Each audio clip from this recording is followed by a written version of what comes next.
Fala galera, aqui é o professor Luiz. Estamos iniciando a nossa sétima aula de filosofia do terceiro ano do ensino médio. Nós vamos falar um pouco das características e diferenças entre o discurso filosófico e o discurso científico. Primeira questão que é importante a discutir esse tema é falar da questão conceitual. Então, o que é importante a gente saber? O discurso filosófico, tanto o discurso filosófico quanto o discurso científico, ele possui conceituação própria. O que isso significa? Tanto a filosofia, né, usa seus conceitos próprios, como conceito de alma, conceito de amor, né, enfim, vários conceitos, né? A ciência, ela também tem seus conceitos próprios, como átomo, conceito de paradigma. E é interessante que qual que é a grande diferença conceitual nesse sentido? É que a ciência, o conceito, ele é o mesmo para todas as áreas. Então, dentro das áreas científicas, quando você fala, por exemplo, de paradigma, o conceito é igual para os discursos científicos da área. Já na filosofia, não. Quando você pega, por exemplo, o conceito de alma, cada filósofo tem uma interpretação diferente do conceito de alma. E esse é um dos problemas quando as pessoas vão tentar estudar o discurso da filosofia. Porque muitas vezes a pessoa entende o conceito de uma maneira e o filósofo quer dizer outra. Né? Então, essa é a grande diferença em relação a conceitual. As duas áreas têm conceitos da sua área, né? Específicos da sua área, porém, da filosofia, os conceitos eles têm interpretação de acordo com cada pensador. Né? Alma para Platão é diferente para alma para Descartes. Né? Razão para Aristóteles é diferente da razão, por exemplo, para Descartes. Né? Então, só para vocês entenderem nessa condição. Já, por exemplo, a ciência não. O conceito ele é próprio da área, porém ele não tem essa mudança de acordo com o pensador cientista aí. Outras coisas são interessantes, quando a gente vai falar disso, discurso filosófico e discurso científico, é o gênero textual. A filosofia se utiliza de todos os gêneros possíveis textuais para poder desenvolver a sua teoria. Por exemplo, o Sartre ele escreve romances para desenvolver a sua teoria. Né? Já a filosofia, geralmente a filosofia não, já a ciência, por exemplo, ela usa excertos, ensaios, relatórios, ela tem alguns textos, estilo de textos específicos só, né? Compêndios, etc. Já a filosofia não. Você pode usar até, por exemplo, a poesia para você desenvolver o raciocínio filosófico aí. Então a filosofia ela abrange mais gêneros textuais do que a ciência. Outra diferença grande é em relação à produção científica. A ciência, hoje, ela está muito mais associada a áreas das exatas e das ciências e biológicas, e a filosofia ela está associada à área das ciências humanas. A filosofia ela vai abordar todas as áreas possíveis, mas o discurso ele vai mais na área das ciências humanas do que a ciência. Então a ciência ela vai trabalhar com metodologias e vai trabalhar com teorias, né? A filosofia ela vai trabalhar com vários outros textos também, não só teorias, etc. Né? Então, o que é importante a gente saber? Que existe também produção científica na filosofia, assim como existe a produção científica da ciência. Né? A produção científica da filosofia vai estar associada ao mundo acadêmico, né?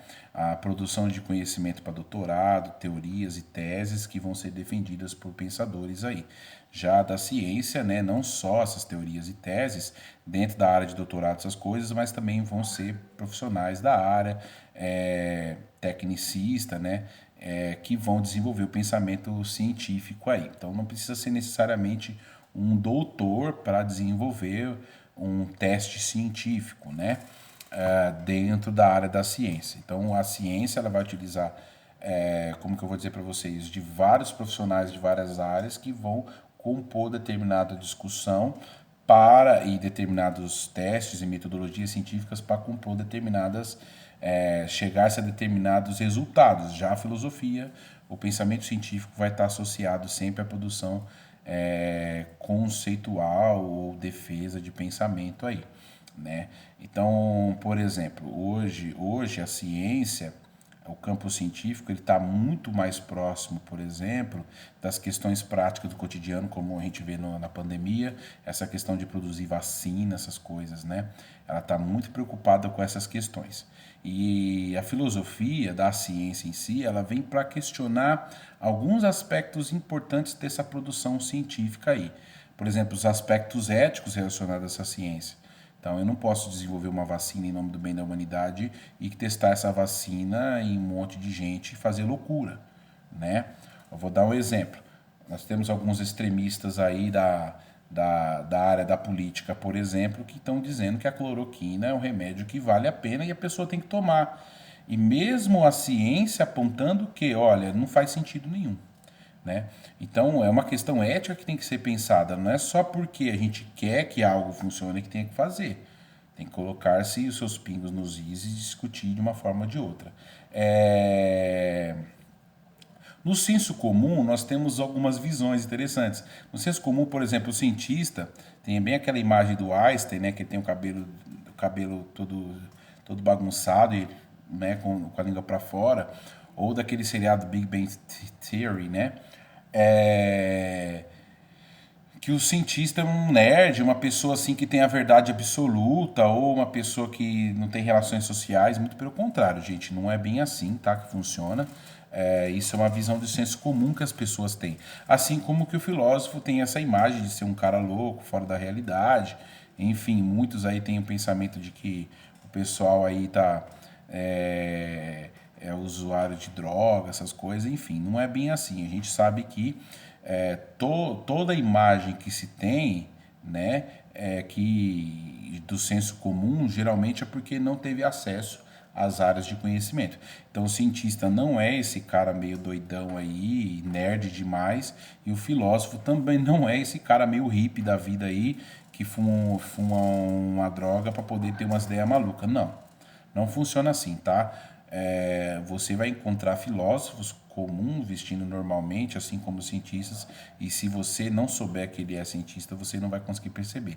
Então, esse preconceito básico que a sociedade de senso comum tem, ela não é válida nesse sentido, tá? Outra coisa legal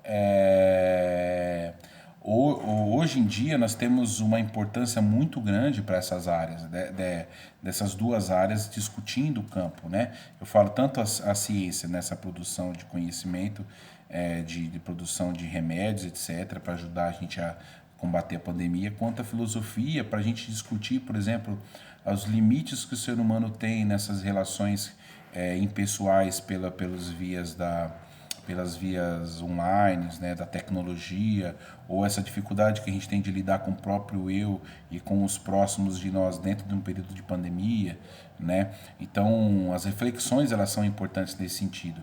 E nós temos aí uma área da filosofia que vai surgir nos anos 70, que é chamada de bioética, que ela vai discutir como esses avanços e impactos tecnológicos, eles, digamos assim, influenciam tanto o mundo quanto a nossa vida prática, né? Então, por exemplo, olha só, como que esses avanços agora com como que essa pandemia vai se desenvolver e como a gente vai combatê-la, como a gente está a combatê-la. Então, a bioética, ela vai estar discutindo quais aspectos que a gente tem que levar em consideração nesse processo todo, e com a criação da vacina, como que vai ser o próximo passo, né? Então, a gente vai voltar ao normal, depois todo mundo vacinar, como que é que vai ser? E aí, né? Então, são questões que a filosofia e a ciência vão discutir, e elas têm muito mais em comuns, apesar dessas diferenças que eu apontei, do que a gente imagina. As duas, na sua origem, têm uma origem parecida, próxima, né, como eu falei. Nas primeiras aulas de filosofia para vocês, a filosofia e a ciência, elas caminham desde a história do conhecimento juntinhas, porque a filosofia, por Aristóteles, foi considerada a ciência por excelência. E a gente percebeu que com as mudanças históricas digamos assim, o desenvolvimento das áreas de conhecimento, foi havendo certo distanciamento da ciência e da filosofia, uma dicotomia, né? E cada área foi construindo a sua própria visão de mundo, a sua própria forma de compreender. Porém, a filosofia ela está lá, sempre caminhando junto e necessário, fazendo suas discussões para que a gente possa desenvolver melhor ainda essas ciências. Galera, vejo vocês no futuro. Muito obrigado por essa aula. Espero que vocês tenham curtido. Se curtiu, dá um like aí, acessa o sininho, inscreve no canal para a gente continuar as aulas, ok? Abraço, vejo vocês no futuro.